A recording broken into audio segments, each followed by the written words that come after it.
Na nézzük, Takács Zoltán és Sebők Zsolt egymással szemben.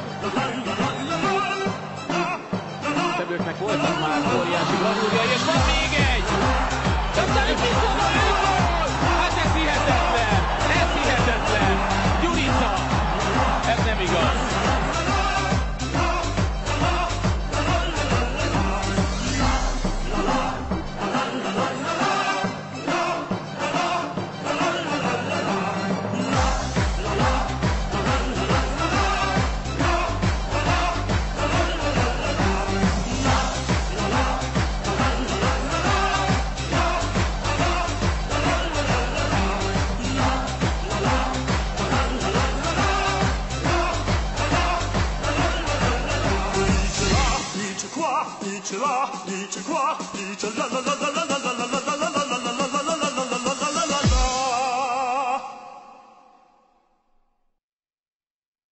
For anden gang skåede jo til 1-0. Og se om Hoffmann hugger den nu. Han har gået til den rigtige side begge gange indtil nu.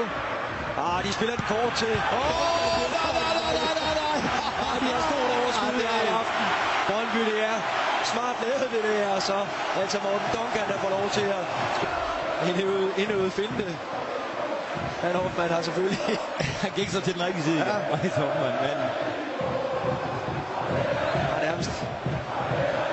En ydmygelse af Vejle-spiller, det her. Ja, det må man sige. Det er så på negativ side, men jeg synes, det er fin underholdning.